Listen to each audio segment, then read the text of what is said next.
السلام علیکم ورحمۃ اللہ وبرکاتہ۔ الحمد للہ کفا وسلام علی عباده الذین اصطفى اما بعد قال اللہ تعالی بلسان موسیٰ علیہ الصلاة والسلام ان ارسل معنا بنی اسرائیل وقال عمر الفاروق رضی اللہ عنہ متى استعبدتم الناس وقد ولدتهم امہاتهم احرارا۔ محترم سامعین و سامعات، آج میں 15 اگست یوم آزادی کے موقع پر اس قوم و ملت کے کردار کی تذکرے کی سعادت حاصل کر رہی ہوں، جس کا جنگی آزادی میں بہت بڑا ہاتھ اور اہم رول ہے، جس کا قلب و جگر اسلام کی عظمت سے معمور، جس کے چہرے پر عزم و استقلال کی کرنیں جلوہ فغن، جس کا دل جذبہ جہاد سے سرشار تھا، اور اس قوم مسلم کا قصہ پارینہ دہرانے جا رہی ہوں، جس کا آزادی ہند میں اہم کارنامہ اور ناقابل فراموش حصہ ہے، اور جس کو بجا طور پر یہ کہنے کا حق ہے کہ 100 بار سوارا ہے ہم نے اس ملک کے گیسوئے برہم کو، 100 بار سوارا ہے ہم نے اس ملک کے گیسوئے برہم کو، یہ اہل جنوب بتلائیں گے کیا ہم نے دیا ہے عالم کو۔ گرامی قدر سامعین و سامعات، جب ہندوستان کی پرامن سرزمین پر انگریزوں کا ناپاک سایہ پڑا اور وہ اپنی شاطرانہ و عیارانہ چالوں سے یہاں کے مالک بن بیٹھے تو ہندوستانیوں کی زندگی اجیرن کر دی، ان کا جینا دوبھر کر دیا، ان پر ظلم و ستم کے پہاڑ توڑے اور ان کو غلام بنایا کہ اچانک حضرت شاہ عبدالعزیز دہلوی رحمۃ اللہ علیہ کے ایک فتویٰ نے ہندوستانیوں میں آزادی کی ایک لہر دوڑا دی، تحریک حریت کا ایک سر پھونک دیا، لہٰذا سایہ پہن ہوتی رہی یہاں تک کہ وہ دن آیا جب ہندوستان کے افق پر آزادی کا سورج طلوع ہوا۔ یہ ملک انگریزوں کے پنجہ استبداد سے آزاد ہوا اور اس کو ان کی غلامی کے چنگل سے نجات ملی، لیکن بہار آئی اگر گلشن میں تو کس کام کی آئی، بہار آئی اگر گلشن میں تو کس کام کی آئی، نشے من شاخ پہ باقی رہا نہ دل ہی سینوں میں۔ اس آزادی میں ہندو مسلم یکساں طور پر شریک رہے، لیکن یہ کہنا بے جا نہ ہوگا کہ ہندوؤں کے مقابلے میں مسلمانوں کا کردار، ان کا رول اور ان کے کارنامے کہیں زیادہ ہیں۔ اسی لیے سن 1857 عیسوی کی جنگ آزادی میں ناکامی کے بعد مسلمان خاص طور سے انگریزوں کے ظلم و ستم کا نشانہ بنے اور انہیں چن چن کر قتل کیا گیا۔ کہنے کو یہ ملک بدیسیوں سے آزاد ہو گیا، لیکن ابھی تک آدمی صید زبونی شہریاری ہے، ابھی تک آدمی صید زبونی شہریاری ہے، ستم ہے کہ انسان نوع انسان کا شکاری ہے۔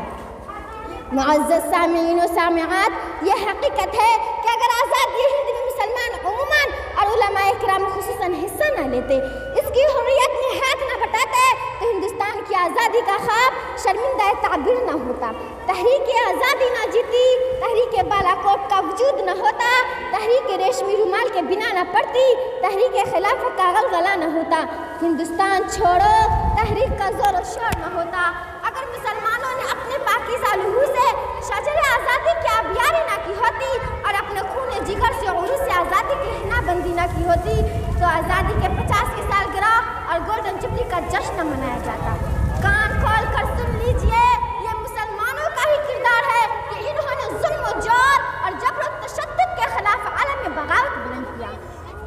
انسانیت کو صحیح راستے پر چلنے کا شعور عطا کیا، سینوں میں مشعل حریت جلائی، جگہ جگہ جذبہ آزادی کے شعلے بھڑکائے، سینوں میں حوصلے اور حوصلے میں جان و بلندی پیدا کی،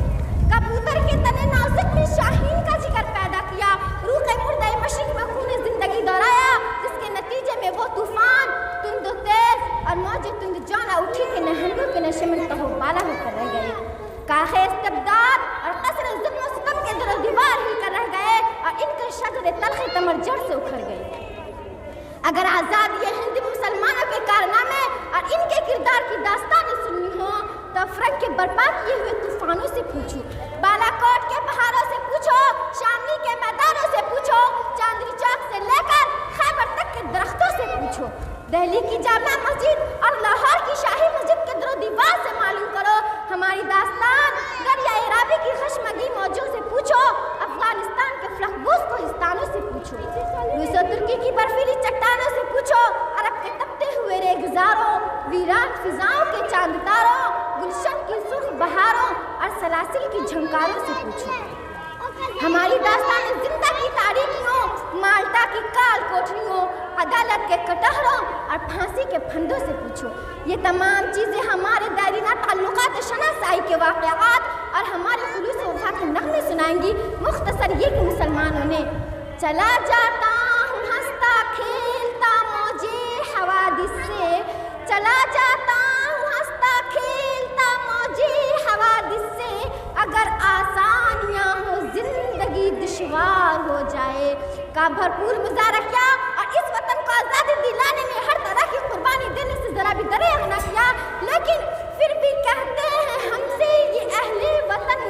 پھر بھی کہتے ہیں ہم سے یہ اہل وطن، یہ وطن ہے ہمارا تمہارا نہیں۔ حضرات، انگریزی مورخ مسٹر ایڈورڈ ٹامسن اپنی یادداشت میں لکھتا ہے کہ سن 1864 عیسوی سے لے کر سن 1867 عیسوی تک انگریز نے علماء کو ختم کرنے کا فیصلہ کیا، اور یہ 3 سال ہندوستان کی تاریخ کے بڑے المناک سال ہیں۔ ان 3 سالوں میں انگریز نے 14,000 علماء کو تختۂ دار پر لٹکایا، اور آگے لکھتا ہے کہ دلی کی چاندنی چوک سے لے کر خیبر تک کوئی ایسا درخت نہ تھا جس پر علماء کی گردنیں نہ لٹکی ہوں۔ قصہ مختصر اگر مسلمانوں کے کردار اور ان کی قربانیاں ریکارڈ کی جائے تو بلا مبالغہ 10 کی 10 سیاہ ہو جائیں گے، اور اگر بیان کیا جائے تو مہینے ناکافی ہوں گے، پھر بھی قصہ ناتمام ہی رہے گا۔ لہٰذا وقت کی تنگ دامنی میں صرف یہی کہنا ضروری ہے کہ میری زندگی وہ کتاب ہے جو نہیں ہے صیغۂ راز میں، میری زندگی وہ کتاب ہے جو نہیں ہے صیغۂ راز میں، میرے زخم دل کی شگفتگی ہے ابھی نشیب و فراز میں۔ اسی پر اکتفا کرتی ہوں اور آپ سے جدا ہوتی ہوں۔ والسلام علیکم ورحمۃ اللہ وبرکاتہ۔